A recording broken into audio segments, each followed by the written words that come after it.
नमस्कार दोस्तों, स्वागत है आपका इस लेक्चर में। इस लेक्चर में हम देखने वाले हैं भारत में ब्रिटिश शासन के अंतर्गत जो महत्वपूर्ण भू राजस्व व्यवस्थाएं हुआ करती थी उनके बारे में। दरअसल हम देखते हैं कि 1764 के बक्सर के युद्ध के बाद में बंगाल, बिहार और उड़ीसा की दीवानी प्राप्त हो जाती है ईस्ट इंडिया कंपनी को, और उसके बाद में ही ये महत्वपूर्ण भू राजस्व व्यवस्थाएं ब्रिटिशर्स के द्वारा लागू की जाती है ताकि अधिक से अधिक मात्रा में राजस्व की वसूली भारतीयों से की जा सके, है ना। इसमें हम देखें अगर 1759 से लेकर 1760 तक जो सर्वप्रथम पहले ये लागू की जाती है 24 परगना जो जिला है वहां पर उसकी जमींदारी में ये लागू किया जाता है। उसके बाद में मिदनापुर, चट्टगांव, वर्धमान के भू राजस्व संग्रह का अधिकार भी इनको प्राप्त हो जाता है। और देखते ही देखते मुगल सम्राट से ये कंपनी जो है वो संपूर्ण बंगाल की दीवानी जो है प्राप्त कर लेती है। दीवानी का अर्थ ये हो गया कि बंगाल और बिहार और उड़ीसा से अब ये जो है जो राजस्व वसूल करने के अधिकार थे वो इनको प्राप्त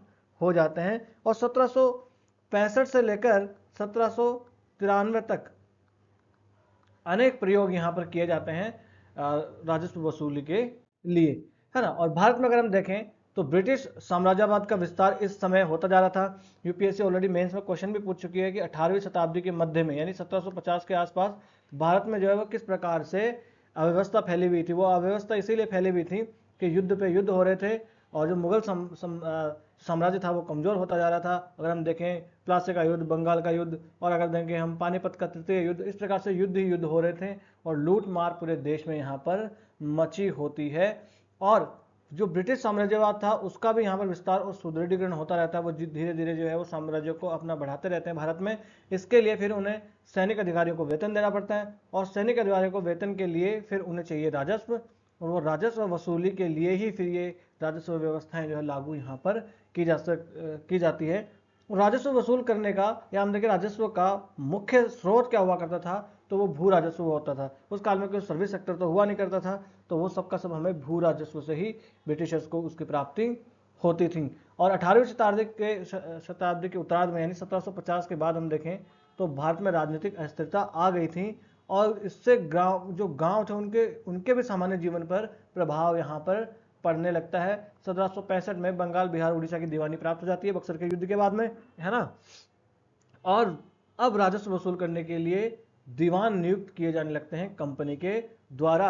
और ये दीवान जो है बाद में आगे चलकर क्या हो जाता है कि वसूलने का जिम्मा जो है वो ठेकेदारों को दे दिया जाता है। तभी तो हम देखते हैं स्थायी बंदोबस्त व्यवस्था सबसे पहले लाई जाती है और जमींदार व्यवस्था लाई जाती है, जमींदारी व्यवस्था लाई जाती है। इस प्रकार से लाई जाती है ना। कालांतर में लगान व्यवस्था में बहुत सारी असंगतियां उत्पन्न हो जाती हैं और उन्हीं असंगतियों के लिए बाद में वॉरेन हेस्टिंग्स ने जो है 1772 में बंगाल में द्वैध शासन की समाप्ति कर देते हैं। यानी द्वैध शासन क्या था, 1765 से लेकर 1773 तक द्वैध शासन हुआ करता था। यानी दीवानी जो है, दीवानी कौन वसूल करेगा, दीवानी वसूल करेगी कंपनी, और जो प्रशासनिक कार्य हैं बाकी वो कौन संभालेगा, वो वहां का नवाब जो है बंगाल का वो संभालता है ना। बाद में यहाँ पर 1772 में आकर वॉरेन हेस्टिंग्स जो है द्वैध शासन की समाप्ति कर देते हैं और सारा काम अब किसके हाथों में आ जाता है, कंपनी की ही देखरेख में आ जाता है। और यहीं पर जो है बाद में शुरुआत की जाती है इस्तमरारी बंदोबस्त या स्थायी बंदोबस्त की।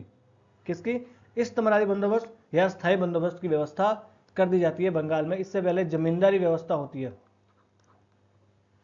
ना, जमींदारी व्यवस्था। चलिए यहां पर देखिए 1784 के पिट्स इंडिया एक्ट के बाद में ये एक्ट्स वगैरह जो है ऑलरेडी इसी लेक्चर पर इनकी क्लास डल चुकी है। तो अगर आपको एक्ट्स के बारे में विस्तार से जानना है तो जाके आप वो लेक्चर देख सकते हैं। पिट्स इंडिया एक्ट के बाद में ब्रिटिश सरकार ने कंपनी के संचालकों को यह स्पष्ट आदेश दे दिया था कि भारत में न्याय की व्यवस्था उनको करनी चाहिए और संविधान के अनुरूप ही उचित भूमि व्यवस्था उनको लागू करनी चाहिए। इसीलिए बाद में जो है वो अस्थायी बंदोबस्त या इस्तमरारी बंदोबस्त जो है वो लाया जाता है ब्रिटिशर्स के द्वारा कि हाँ एक कानून बनाकर हम एक बंदोबस्त जो है यहाँ पर लागू कर देंगे। ये लागू किया जाता है 1790 में। पहले कॉर्नवालिस के द्वारा 10 वर्ष के लिए लागू किया जाता है कि 10-10 वर्ष के लिए हर जो जमींदार है उनके साथ हम क्या करेंगे, ये बंदोबस्त जो है ये करेंगे, समझौता, है ना। तो शुरुआत में 10 सालों के लिए लाया जाता है 1790 में। कौन लाता है, तो कॉर्नवालिस, याद रखना किसके द्वारा लाया जाता है, कॉर्नवालिस लाया जाता है। अब मालगुजारी किसके द्वारा वसूल की जाएगी, तो जमींदारों के माध्यम से। किसके द्वारा, जमींदारों के माध्यम से। जमींदारों के माध्यम से मालगुजारी वसूल की जाएगी और जमींदार फिर नीचे जो है वो रैयत होते थे, रैयत या किसान जो होते थे उनसे वसूल कर लेंगे। मगर ये अंग्रेज किससे वसूल करेंगे? तो जमींदारों से वसूल करेंगे। और जमींदार जो है उनसे ये कह दिया जाता था कि हाँ 1 साल में आप या 10 साल के लिए इतनी मालगुजारी आप हमें दोगे, उतनी अगर आप नहीं दोगे तो आपकी जमींदारी हम बेच देंगे, नीलाम कर देंगे किसी और को। सूर्यास्त का नियम लाया जाता है यहाँ पर। क्या? सूर्यास्त का नियम, यानी सूर्य एक विशेष दिन निर्धारित कर दिया जाता था, उसका सूर्यास्त होते होते आपको जमींदारी देनी पड़ती थी, वो मालगुजारी देनी पड़ती थी, नहीं तो आपकी जमींदारी को नीलाम कर दिया जाता था। सर जॉन शॉर जो होते हैं उन्होंने इसकी वो भी इसमें सहायता करते हैं अस्थायी बंदोबस्त में, या माफ कीजिएगा स्थायी बंदोबस्त में। बाद में 1793 में, कब? 1793 में जो है वो जाकर लाई जाती है। इसी अस्थायी बंदोबस्त को बाद में स्थायी बंदोबस्त बना दिया जाता है और इस तमरारी बंदोबस्त यही कहलाते हैं। इस काल में भारत का गवर्नर जनरल कौन हुआ करता था? बंगाल का गवर्नर जनरल इस काल में हुआ करता था तो कॉर्नवालिस हुआ करता था। और सारे प्रयोग जो है अब लगाए जाते हैं और 10 वर्ष वाला वो समय था उसको हटाकर अब हमेशा हमेशा के लिए बंदोबस्त लागू कर दिया जाता है। स्थायी बंदोबस्त में क्या था कि जितना भी आपको लगान वसूली हो रही है जमींदारों को, उसका 10/11 भाग जो है वो तो सरकार को दे देंगे और 1/11 भाग जो है वो जमींदार खुद रख लेंगे, जो इनका खर्चा हुआ है उसके लिए, है ना।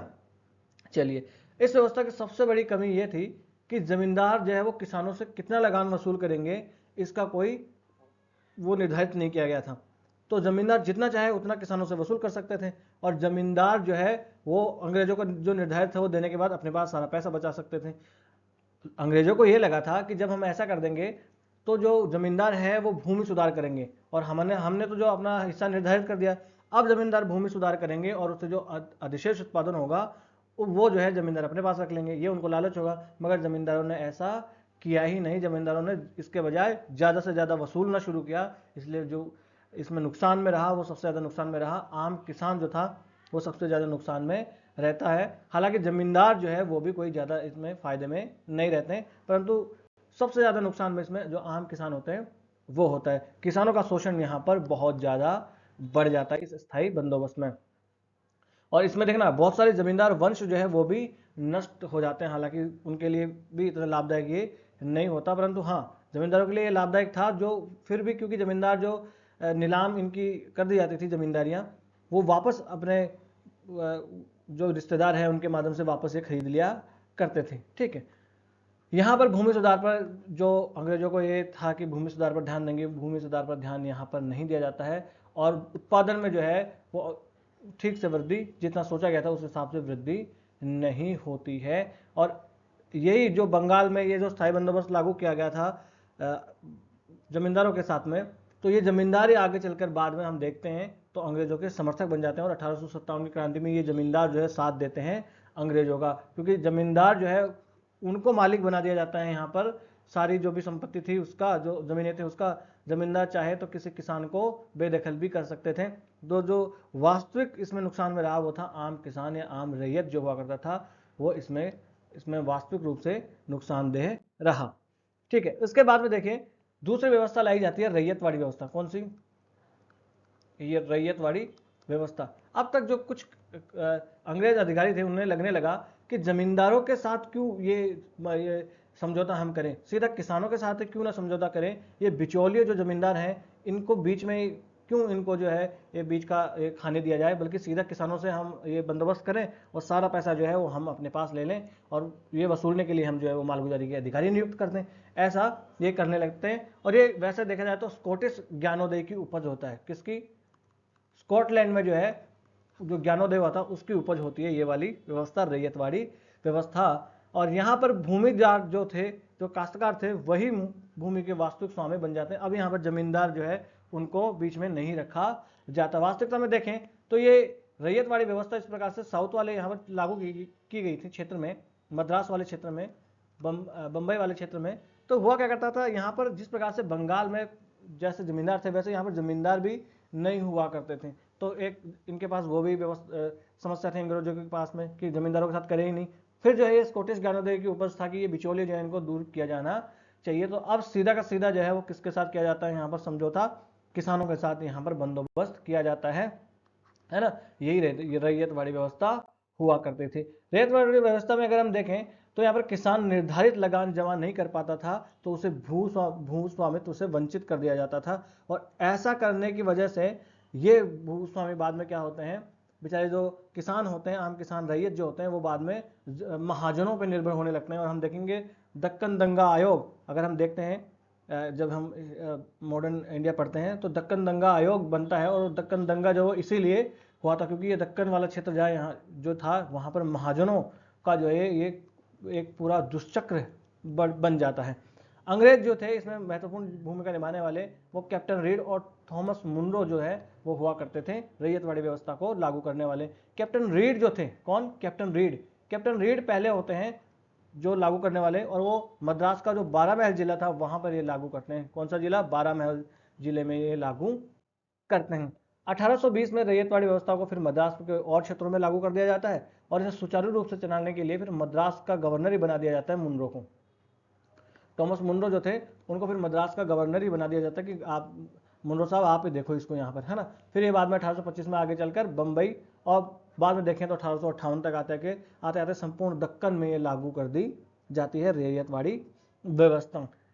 अगर हम देखें तमिलनाडु के अलावा ये जो है वो मद्रास के और जो दूसरे क्षेत्र थे उनमें, मुंबई के जो क्षेत्र थे उनमें, पूर्वी बंगाल में, आसाम के कुछ जिलों में भी ये लागू कर दी जाती है। इस प्रकार से देखिए तो पूरे देश में, यानी कि उस काल का जो ब्रिटिश भारत था उसके लगभग 51% क्षेत्र पर जो है वो रैयतवाड़ी व्यवस्था थी,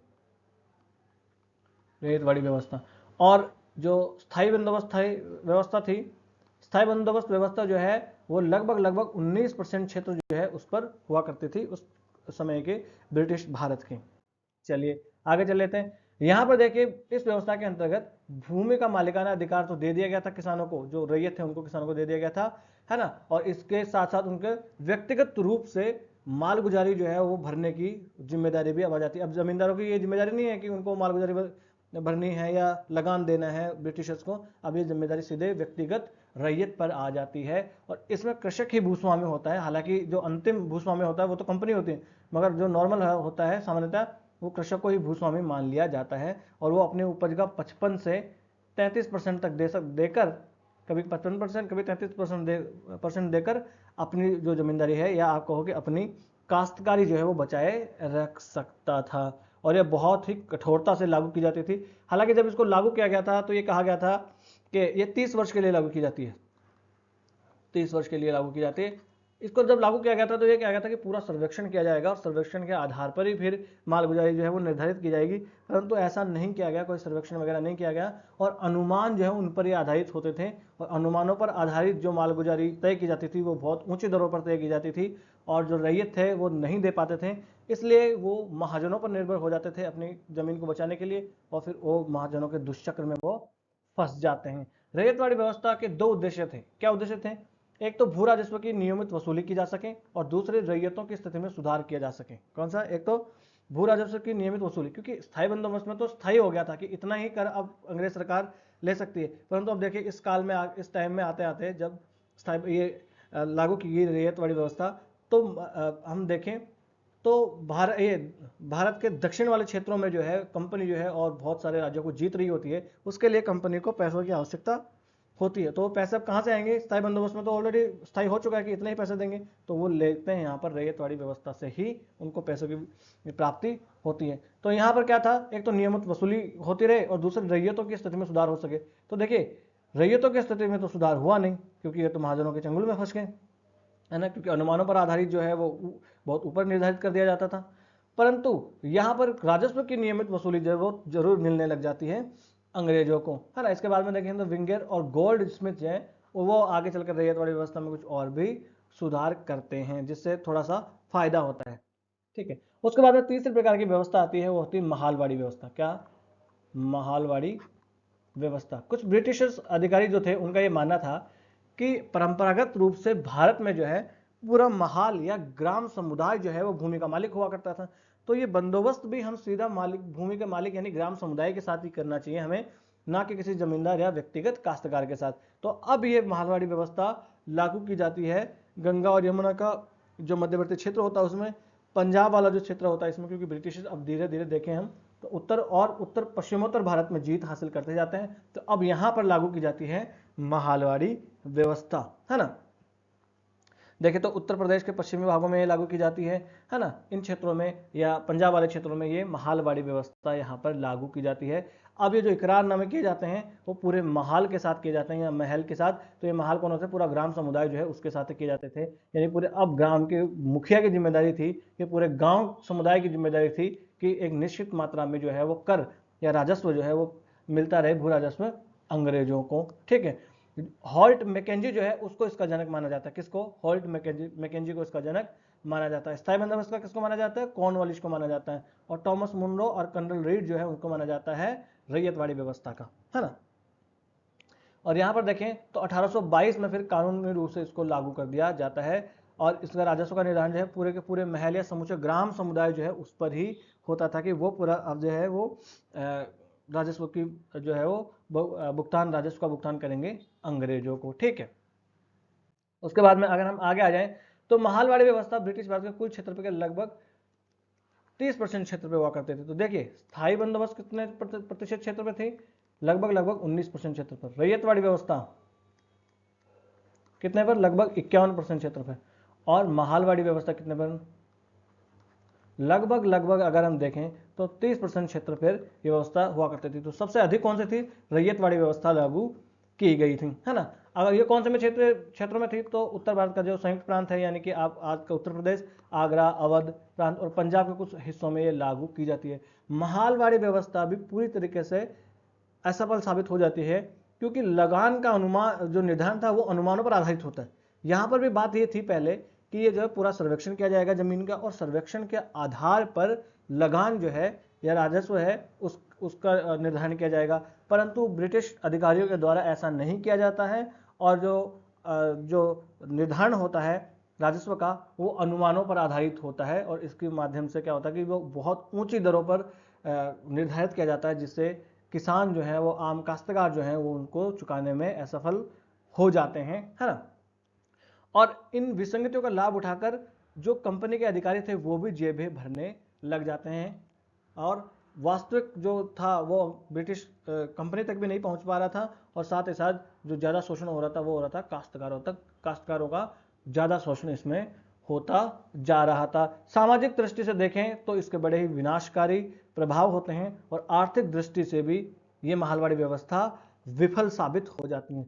अब अगर हम देखें पूरी तरीके से इन तीनों व्यवस्थाओं को देखें तो तीनों व्यवस्थाएं ही इनका प्रमुख उद्देश्य हुआ करता था ब्रिटिश कंपनी के लिए अधिक से अधिक मात्रा में राजस्व की वसूली। ये कोई भारतीयों के कल्याण के लिए नहीं थी, ये तो एक अधिक से अधिक मात्रा में राजस्व वसूली के ये प्रयोग माने जा सकते हैं इन्हें कि हाँ ये वाली व्यवस्था है तो ये सीधा हम क्या करेंगे जमींदारों के माध्यम से, ये हम सीधा किसानों के माध्यम से, ये पूरा ग्राम समुदाय देगा, इसमें जो लगान होगा वो। तो किस व्यवस्था से अधिक मात्रा में पैसा मिले, भू राजस्व की प्राप्ति हो, यही महत्वपूर्ण उद्देश्य हुआ करता था ब्रिटिशर्स का। और इसका परिणाम ये होता है कि ये मालगुजारी चुकाने के लिए अब जो भारत के किसान होते हैं, जो काश्तकार होते हैं, वो निर्भर हो जाते हैं खाद्यान्न फसलों के बजाय नकदी फसलों पर। और इसी का परिणाम होता है और इसी की परिणति होती है कि भारत में जो है अकाल पड़ने लगते हैं और इतने अकाल कि 18वीं सदी के अंत में और 19वीं सदी में आकर अकाल इतने भयंकर रूप से होते हैं कि हर जगह पर इस प्रकार की लाशें वगैरह देखी जा सकती है। तो ये सब का सब जो है वो किसके बदौलत होता है? इन्हीं भू राजस्व नीतियों के बदौलत ऐसा होता है। ब्रिटिश औपनिवेशिक काल में क्योंकि भारत में औद्योगिक आवश्यकता को ध्यान में रखकर फसलें उगाई जाती थी, इसलिए खाद्यान्नों की कमी हो जाने लगी और परिणाम स्वरूप अकाल पड़ने लग जाते हैं और तबाही यहाँ पर होने लग जाती है और लगभग हर दशक में एक ना एक अकाल तो पड़ता ही रहता है। तो इस प्रकार से ये तीनों के तीनों भू राजस्व व्यवस्थाओं का यहाँ पर भारत में एक्सपेरिमेंट किया गया और सबसे ज़्यादा जो नुकसान में रहे वो भारत के काश्तकार इसमें रहे। ब्रिटिशर्स को इससे लाभ हुआ। भारत के जो जमींदार हुआ करते थे वो तो किसी न किसी तरीके से अपनी जमींदारियों को बचा ही लेते थे। वास्तविकता में जो घाटे में रहा वो रहा आम किसान काश्तकार। तो ये तीनों व्यवस्थाएं हमने देख ली, यहाँ से क्वेश्चन बनते हैं, ऑलरेडी भी बन चुके हैं। तो बस चलिए आज का लेक्चर कर लेते हैं समाप्त। नमस्ते, धन्यवाद।